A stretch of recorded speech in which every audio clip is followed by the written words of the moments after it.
I have always been very concerned about, well, war and nuclear weapons, and the fact that Greenpeace is both green and peace, as the name suggests, meant that it was, in my view, a good organisation to work towards world peace as well as environmental protection. My first role at Greenpeace was actually as Chief Policy Advisor, because I'd previously worked for the government as an environmental advisor. I then decided I wanted to focus much more on climate change, and so I then went to work for Greenpeace, first as Chief Policy Advisor, and then a year later I was made Director of Greenpeace UK. I did argue in the past that nuclear power wasn't necessary and would be a diversion. I may have been right when I started putting that argument in 1989, but it is now necessary, partly because the world, and the UK in particular, has been very slow at developing renewable energy sources, and partly because the climate change problem is now much more urgent than it was when I started working on it.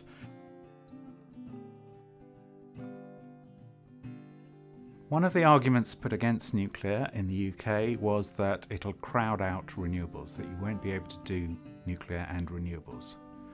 Well, France actually overtook the UK on renewables. France can be accused of many things, but being anti-nuclear is not one of them. So if it was possible for them to be pro-nuclear and to do better on renewables than the UK, which frankly is not hard, but they were at least moving in the direction of doing both nuclear and renewables. So that was an important part of my thinking. I should stress that I no longer speak for Greenpeace, and they certainly don't agree with much of what I say. But Greenpeace are correct that we can and should massively expand renewables. Wind turbines, solar technology, not in Northern Europe, in my view, but certainly in Southern Europe and California, the Southern United States, Texas, where there's much more sun than there is here in London. But it is going to take a long time for us to be 100% renewables, however well we do.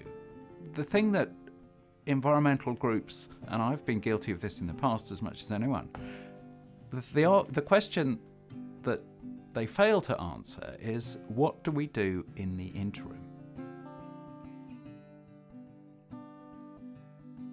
I would accept that my change of line has been somewhat dramatic, since I had spent many years arguing against nuclear power, and that it was a central part of my own belief. It wasn't only in my job description, it was one of the things I firmly believed was part of being a responsible environmentalist. I'm sure there are some people who regard me as a traitor, and I'm not a religious person, but I think it was like a religious conversion.